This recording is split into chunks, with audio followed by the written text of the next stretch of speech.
Saudara Jaksa Agung dan seluruh jajaran di pejabat utama, Jaksa Agung Muda dan seterusnya, yang saya hormati, juga para Kajati se-Indonesia yang hadir, yang sangat saya hormati. Sebelum saya memulai apa yang saya sampaikan, izinkan pimpinan, saya ingin juga data yang diberikan di Komisi 3 pengaduan kepada kita, yang juga pimpinan bagikan, ini saya ingin sampaikan. Pertama, statistik pengaduan masyarakat ke Komisi 3 untuk Kejaksaan Agung.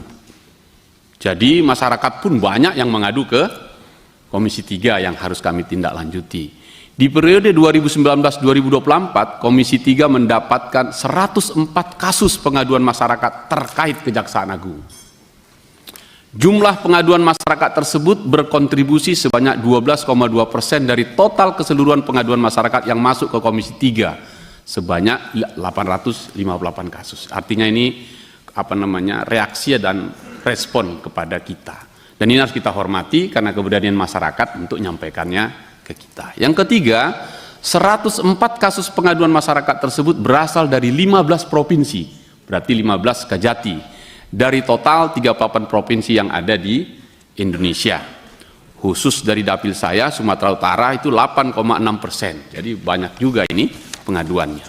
Apa saja yang diadukan, itu ternyata satu tentang profesionalitas pelayanan publik, cukup tinggi juga. Kemudian penyalahgunaan wewenang. Ini nanti kita mau diskusikan ini. Power tends to corrupt, gitu kan. Power must be correct by another power, gitu. Power must be controlled by another power. Nah ini tadi yang disampaikan sahabat saya Bang Nasir Jamil juga. Jadi itu nomor 2. Nomor 3, diduga melakukan pelanggaran pidana oleh oknum Kejaksaan Agung, juga ada.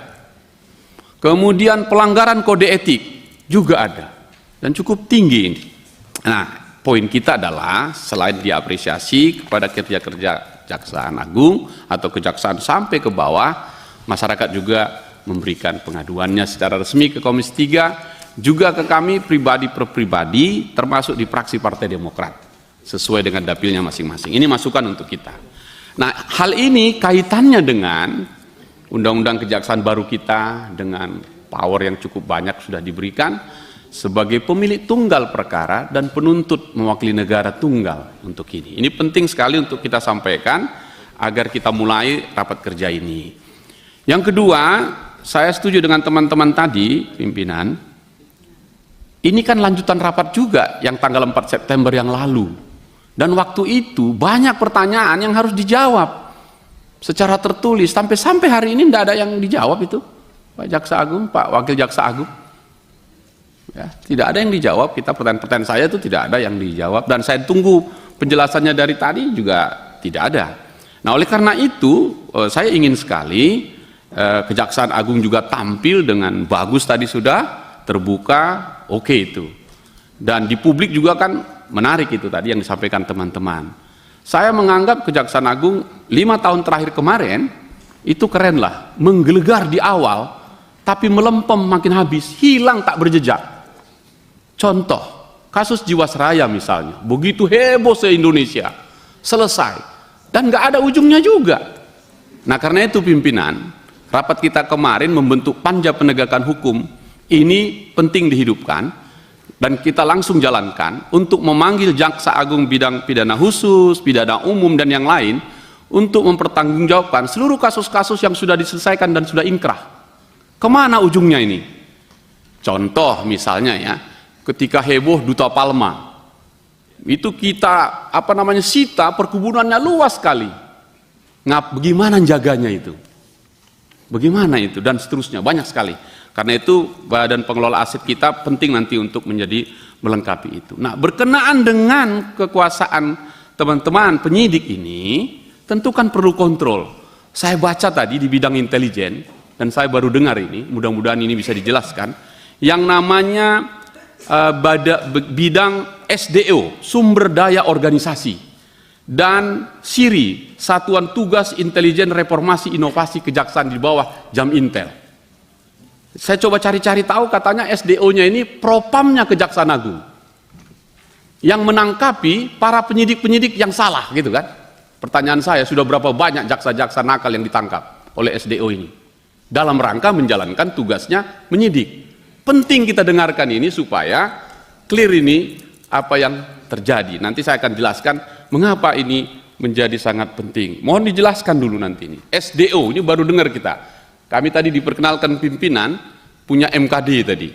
Nah, ini apakah ini MKD-nya Kejaksaan Agung ini SDO ini? Dan bagaimana cara kerjanya? Gitu. Karena ini menurut saya setuju ini SDO-nya. Tetapi perlu dijelaskan kepada kita untuk hal-hal apa yang kita lakukan ini adalah check and recheck, mengawasi kekuasaan yang satu oleh kekuasaan yang lain. Nah, 5 tahun yang lalu saya kira bagus sekali konsepnya. Sekarang itu nawacita, sekarang astacita, dari 10 menjadi 8. Dan tadi saya dengarkan tadi yang astacita bagus ini Pak Jaksa Agung dengan grand strateginya. Saya ingin fokus ke astacita nomor 2 dan nomor 7. Nomor 2 itu adalah pengelolaan sumber daya alam, ya, untuk swasembada pangan, energi, dan air, kalau saya simpulkan begitu. Yang ketujuh, tugasnya kejaksaan atau aparat penegak hukum mencegah dan memberantas korupsi agar tidak bocor ini APBN kita. Saya setuju. Dan sumber daya alam ini besar sekali. Kalau SDA ini kita masuk ke fokuskan ke BUMN. Nah, ketika sudah bicara BUMN, saya kemarin sampaikan kepada Bapak Jaksa Agung dan kawan-kawan soal selamatkan Bangka Belitung, save bubble, dan sudah masuk di situ. Dan waktu itu rekan saya, sahabat saya Bung Beni menanyakan juga, udah berhenti di situ atau masih lanjut ini perkara? Kalau waktu itu kan hebohnya luar biasa, setelah itu hilang senyap-senyap. Kita minta ini nanti dijelaskan lagi sampai mana, berhenti di situ atau sampai ke atasnya itu. Nah, saya kira panja kita pimpinan harus masuk ke soal selamatkan Bangka Belitung. Nah, yang kedua, saya ingin juga masuk ke sumber daya alam tadi yang import gula tadi. Kami merasakan, mendengarkan percakapan di publik. Penanganan penangkapan kasus Tom Lembong itu syarat dengan dugaan balas dendam politik. Itu yang kami dengarkan. Itu yang kami rekam. Karena itu kita sampaikan. Harus dijelaskan ini ke publik lewat Komisi 3 ini supaya betul-betul kita dapatkan. Sekarang saya masuk ke energi, yaitu BBM. Saya ulang lagi rapat kali 2 kali kita yang lalu, baik dengan Wakil Jaksa Agung maupun Jaksa Agung, yaitu tentang kritik saya, mana batas bara api antara penindakan dengan mitigasi. Di situ yang selalu kita pikirkan. Kalau Datun dan Jamintel kelihatannya mau mitigasi, Jampitsus dan Jampidum pencegahan atau penindakan, begitu. Saya mencoba menelusuri Pertamina ini. Menurut saya Pertamina ini seperti kapal Titanic yang besar sekali, tapi oleng dengan beban yang sangat berat. Dia punya anak perusahaan sampai cucu dan cicit lebih dari 200 perusahaan. Dan tiba-tiba tanggal 1 November yang lalu, mohon klarifikasi ini, ada penyergapan dari Kejaksaan Agung ke Pertamina. Apakah betul 1,7 triliun itu? Karena setelah itu senyap-senyap hilang. Nah, Kapus Pensiun bilang, oh kami belum tahu. Berita ada, baik di berita online, bahkan di berita berbahasa Inggris. Apakah itu betul? Kenapa diam-diam? Begitu. Nah, sekarang saya ingin sampaikan, Pak Jaksa Agung, Pertamina. Kenapa ini penting sekali? Karena dulu kita pernah swasembada zamannya Orde Baru, OPEC, penghasil pengekspor minyak. Hari ini kita pengimpor, menghabiskan dolar kita per tahun karena mengimpor ini besar sekali. Ya, salah satunya itu kalau misalnya dihitung yang pakai angka statistiknya BPS, itu hari ini menghabiskan, membelanjakan kita itu 145,8 triliun. Tapi menurut Menteri SDM ini sudah 400 150 triliun. Bocornya besar sekali. Nah, mengapa kita serius sekali ini? Kita mengimpor minyak ini dari Nigeria, Arab Saudi, Azerbaijan, Angola, dan Australia yang potensi geopolitiknya bisa bermasalah dan kita bisa terancam swasembada energi kita. Satu-satunya saran kita adalah Pertamina. Tetapi saya melihat 5 tahun terakhir, kecuali yang kemarin kalau benar 1 November, tidak ada kasus satupun dari Pertamina yang diambil oleh kejaksaan. Kenapa? Karena itu masuk proyek strategis nasional, baru masuk ke proyek PPS, pendampingan proyek strategis. Ini jadi soal yang saya lihat tadi di situ. Termasuk kritik saya, jangan buat jaksa aktif menjadi bagian legalnya Pertamina. Untuk apa itu, Pak? Tarik itu semua, kan sudah anggarannya sudah ada, masih banyak yang profesional untuk itu. Nah, saya akan membuktikan betapa menjadi soal di sini. Saya mulai dulu begini, Pak. Kalau Pertamina itu tempat kita berharap berkah pada kedaulatan energi, hulu dan hilir. Hilir oke lah, nanti itu hal yang kedua. Saya hulu ini. Hulu ini mulai ngebornya, nyarinya, dan seterusnya. Ada 3 komponen di situ. Karena setiap kali ngebor, dia akan melahirkan limbah sebelum dijadikan minyak. Saya mulai lagi ke PHR. Target kita kalau secara nasional 1 juta barrel per hari, nanti 2030. Sampai hari ini baru turun sampai 600. Presiden Jokowi datang ke Riau, ke Rokan, minta 210.000 liter barrel per hari, hanya mampu sekitar 160. Kenapa begitu? Bagi saya, target yang tidak tercapai harusnya bagi penyidik adalah dugaan terjadi penyalahgunaan wewenang di situ. Harus begitu, baru kita masuk. Nah, tapi karena ini sudah masuk ke program PPS, menjadi nggak bisa masuk. Hati-hati di situ, Pak. Nah, mari kita lihat. Setiap kali mau mengebor, itu rig. Rignya ini hampir berapa juta untuk rignya? Hampir 86 di sana. Sisa-sisa dari Chevron. Bapak selidikin ini, Pak. Besar sekali uang di situ. Pengadaannya itu, baik rig yang lama maupun yang baru. Nggak jalan itu, macet dan batuk-batuk. Siapa yang bermain di balik ini? Sebelum rig mengebor, perlu ada bak begitu kontrol untuk membuat menampungnya. Namanya geomembran. Plastik geomembran. Zamannya Chevron cukup PLPL saja. Supaya dapat uang besar dibikin kontraknya. Jadi 3 tahun, 209 miliar. Cincai lagi di situ. Oke, terjadi persoalan di situ. Nah, adakah persoalannya Pak Hinca? Ada, Pak. Kejari Jakarta Pusat telah mengirim surat kepada Dirut Pertamina, telah ditemukan 3 perbuatan melawan hukum di situ. Silahkan diaudit. Apa yang terjadi? Oleh Direktur PPS dihentikan perkara itu. Tarik itu kasus. Saya sudah laporkan kepada bapak-bapak semua di sana. Oke, tidak ditemukan itu. Oke, saya bawa dokumennya ke Kajati Riau. Ya, saya sampaikan gitu.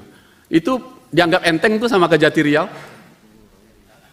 Kajati Riau tidak berani menerima laporan saya.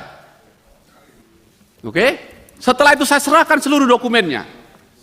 Dalam seminggu tidak terbukti. Kenapa tidak terbukti?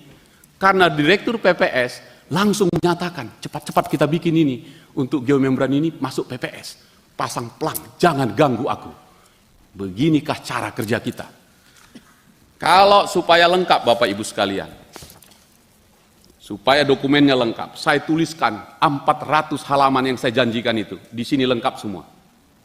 Silahkan Pak Jaksa Agung memanggil Kajati yang sekarang dan yang sebelumnya.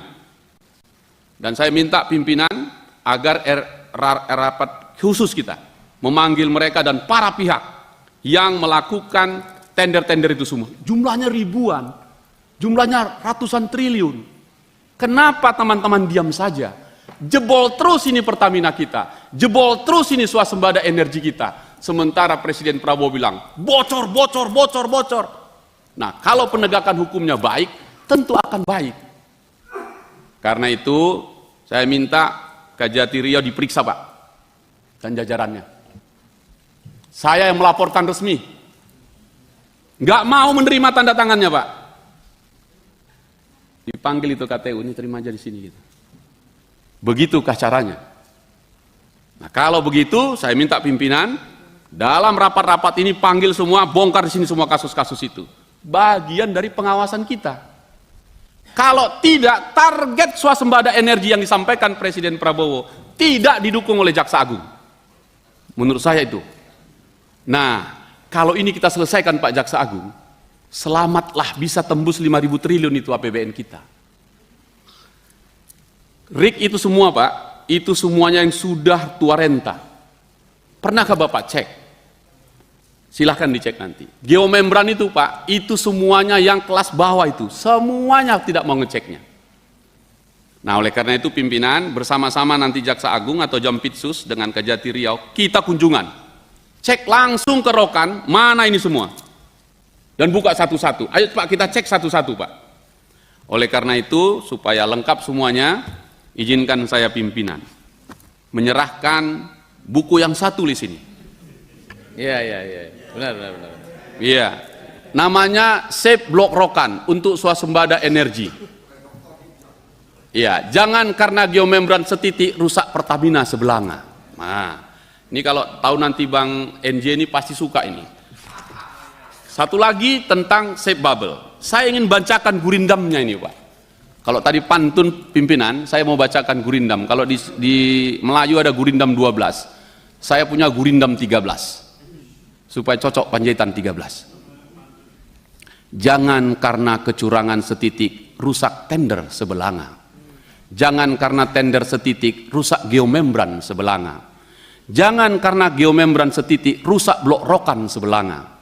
Jangan karena blok Rokan setitik rusak Pertamina Hulu Rokan Sebelanga. Jangan karena Pertamina Hulu Rokan setitik rusak Pertamina Sebelanga. Jangan karena Pertamina setitik rusak BUMN Sebelanga. Jangan karena BUMN setitik rusak APBN Sebelanga. Jangan karena APBN setitik rusak pemimpinnya Sebelanga. Jangan karena pemimpinnya setitik rusak rezim Sebelanga. Jangan karena rezim setitik rusak ketahanan energi Sebelanga. Jangan karena ketahanan energi rusak swasembada energi Sebelanga. Jangan karena swasembada energi setitik rusak Indonesia Emas 2045 Sebelanga. Jangan karena Indonesia Emas 2045 setitik rusak semesta Sebelanga. Ini pesan moral sekaligus penguatan dan energi bagi Kejaksaan Agung. Kita selamatkan energi kita Pak, selamatkan Pertamina. Saya berterima kasih kepada Presiden Prabowo yang setelah mengganti Dirut Pertamina yang baru, mengganti komisaris utama yang baru, mudah-mudahan ini Pertamina baru, saya mau kejaksaan juga kejaksaan baru memeriksa Pertamina ini. Karena kalau salah di bawah juga sampai ke atas, tidak pernah ikan busuk hanya di ekornya, kepalanya juga. Karena itu saya minta buat Satgas khusus Pak Jaksa Agung, periksa semua proyek-proyek tender yang ada di Pertamina, di BUMN, termasuk juga di PT Timah. Karena itu kekayaan alam kita untuk menyelamatkan APBN kita. Izinkan saya pimpinan, sudah ngambil waktu, tapi saya serahkan juga supaya jelas bahwa ruangan ini terlalu sempit. Jaksa Agung menyampaikan pikiran-pikiran besar. Karena itu izinkan saya menulis mengikuti jalan pikiran Bambang Susatyo, senior saya. Ayo silakan Pak Hinca. Ini Pak Hinca ini sudah memakai waktu 2 kali 5 kali ini. 2 kali 5 menit.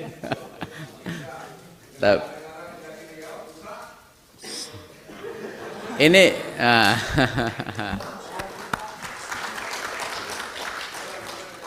Pimpinan, kemarin aku kok tengok-tengok tak guru. Jadi baik di sana maupun di sini.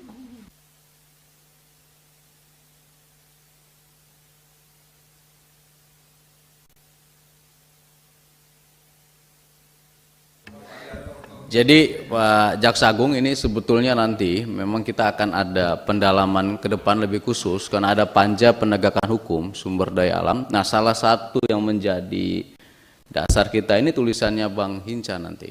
Jadi nanti ini menjadi bagian dari rapat kita ke depan. Nah, mungkin nanti bisa ke Pak Jam Teknis atau Jampitsus dan Pak Jaksa Agung. Ya Om Hinca ya, cocok ya? Siap, terima kasih.